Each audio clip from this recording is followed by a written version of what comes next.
Alert, alert! Alert, alert! Good! Hey, alert, alert! Alert, alert!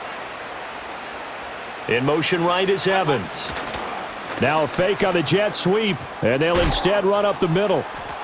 And good work there in open space, and he's got this all the way down now to the 32. And now defensively they're going to burn their first timeout. Remember, they get an extra time built in coming up here shortly at the 2-minute warning. They'll bring a receiver in motion right, and they're going to give it to him on the jet sweep. Oh, and this one may need to go back to the drawing board. He's going to be swallowed up right away. Getting down to the good stuff, all tied with 2 minutes remaining on EA Sports. So it's Buccaneer football as we welcome you back. They've got a second down now as they search for a score to break this tie. Here's second down. A run up the middle with Irving.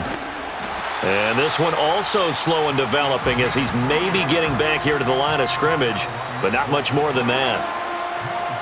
Seems pretty obvious defensively a key was stopping the run game. How have they done it so successfully? To me, it seems that these guys really did a nice job of paying attention during the scouting report meeting. And you know, Brandon, when they do those, they talk about the top plays that these guys like to run. The best runs for the top running back, those are the ones you focus on and want to take away. And they've done that pretty successfully in this game.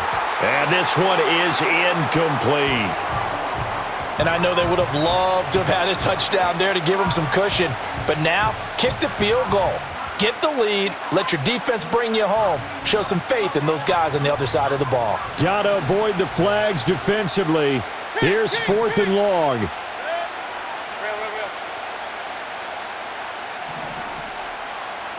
Point it right, point it right, point it right.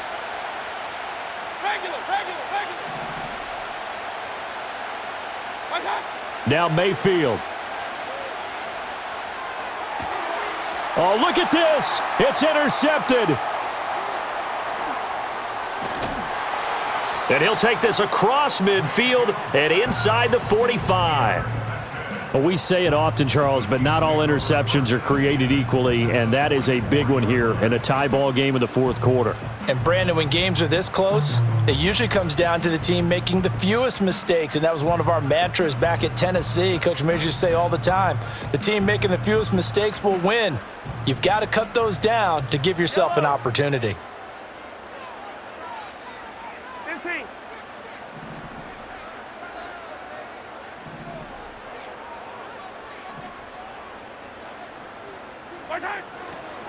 This is Pacheco.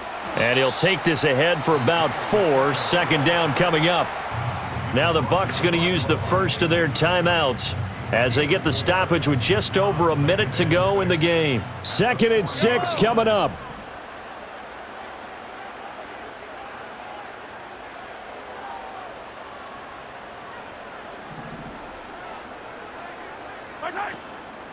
Hand off here for Pirine. And a short gain there down to the 37-yard line. The Bucs going to go ahead and use the second of their timeouts as they'll get it with just a shade under a minute to go in the game.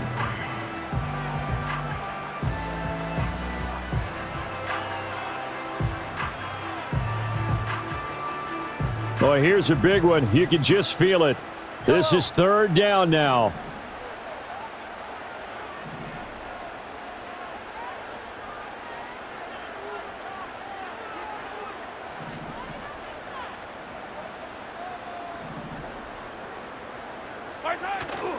They'll try to run for the first down with Hunt. Well, they hit him in the backfield, and he will not escape. And that is not going to get it done. The Bucs forced to use their 3rd and final timeout. And as the two teams talk it over on their respective sidelines, we take a break.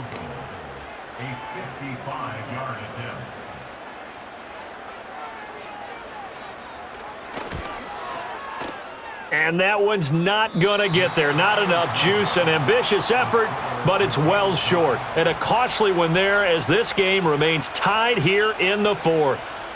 Yeah, 55 yards is anything but a gimme. You've got to really concentrate on your leg swing and proper technique.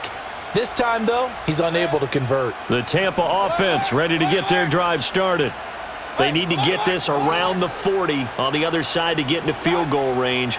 Look at the clock, a decent amount of time here in a tie game. What do? No panic situation at all. They've got to get a couple of chunk plays, pick up nice bits of yardage. Target the sidelines? Target the sidelines because you want to get out of bounds and make sure that clock stops. Because if the clock stays running, that makes things that much tougher for you. It can always bleed out on you. A little more than 40 seconds to play. Now 2nd and 10. Here's Baker. It's caught by Mike Evans. And he is tackled inside the 40, not quite to the 35. Mayfield to throw. Dancing to his left. And this is caught inside the 5. And he doesn't quite make it, taking it within an eyelash. Dropped at the 1.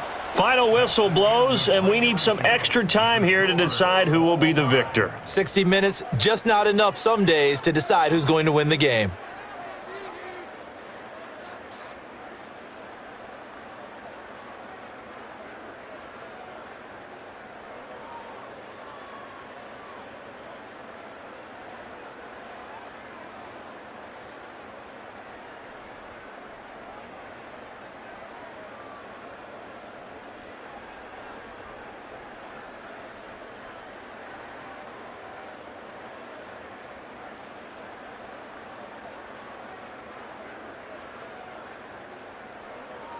So the Bucs going to have a chance to go down and win it. They'll get the ball first here in overtime.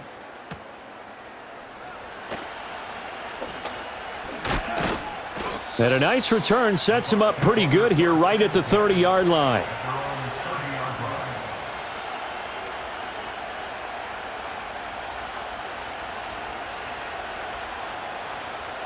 The Bucs offense set to begin their next possession. Quick throw caught by Godwin. And they'll get it up just short of the 45 at the 44. Solid way to start the drive. 13 yards, picking up the first. Charles, you get into these overtime situations, that's not a bad guy to dial into. Well, when you have to have plays, especially in a spot as you just described, we're in OT, you've got to go to the guys you can trust and you know are going to make the plays. Well, they say it's not the X's and the O's, it's the Jimmies and the Joes. Typically, we think it's the strong safeties that are better tacklers, especially closer to the line of scrimmage amidst traffic. But in this case, how about the free safety coming up and making the big-time play? And that'll fall incomplete. He was hit just as he let that go. And now it's 3rd down. So 3rd down coming up. And, Charles, I guess the question for me, where does 4-down territory begin possibly? I guess for me it begins if you have 4th and 5 or less, because you've got to understand your team and know what your play calls are. What do you have that you think you're confident that you can pick up that type of yardage? It might be 4th and 3 for some teams, but I think anything under 4th and 5, they'll think about going for it. Oh, hit as he throws there, incomplete. Well, I know you're toward the middle of the field here, but still, 4th down this distance, you got to punt it, right? That's definitely the first instinct, because you say, okay, let's just play some field position, make sure we don't lose the game here, turn it over in a key spot. But if you feel really good about your trigger guy, if you feel great about him, you might want to leave the ball in his hands and let him work his magic. Mayfield to throw for it on 4th. And it's knocked away and incomplete. The Bucs try it on 4th down but come up empty. And it'll be a turnover on downs. 4th down and they take to the air, which really isn't a major surprise, but how about the coverage? They're able to bat it down.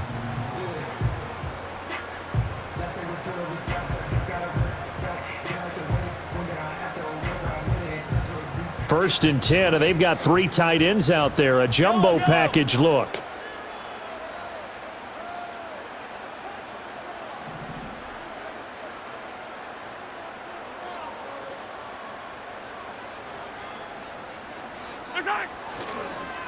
They'll run with Pacheco. And nothing much materializing there on the 1st down run. He'll get a couple, and that's it. Well, they held him to a short gain on that one, and it almost felt like on that first run, they were trying to just throw the jab at him. So how do you stop a jab? Get closer and smother it, just as they did on that last play. From the 44-yard line, here's second down and 8.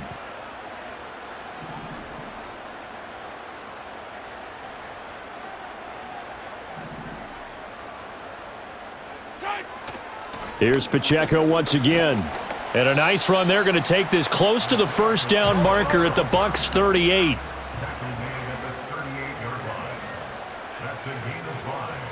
57, 57 color, 57 color.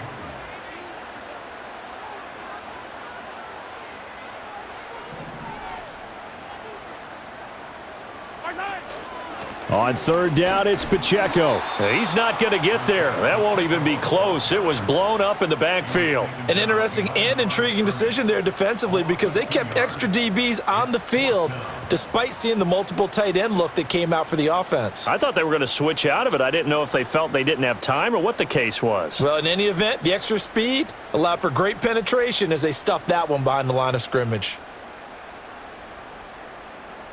A big call here in overtime. They're going for it on fourth down.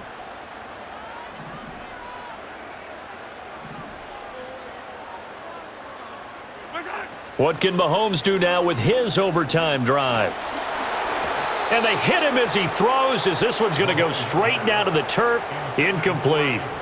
Andy Reid went for it, but it won't pan out. And the Buccaneers defense holds, and they get the football back. The Tampa offense ready to get their drive started.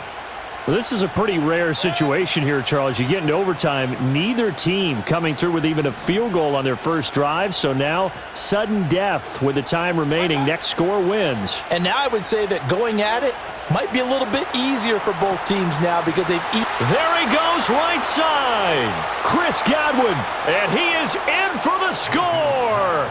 And it is absolute stunned silence here as they win it on the road in overtime.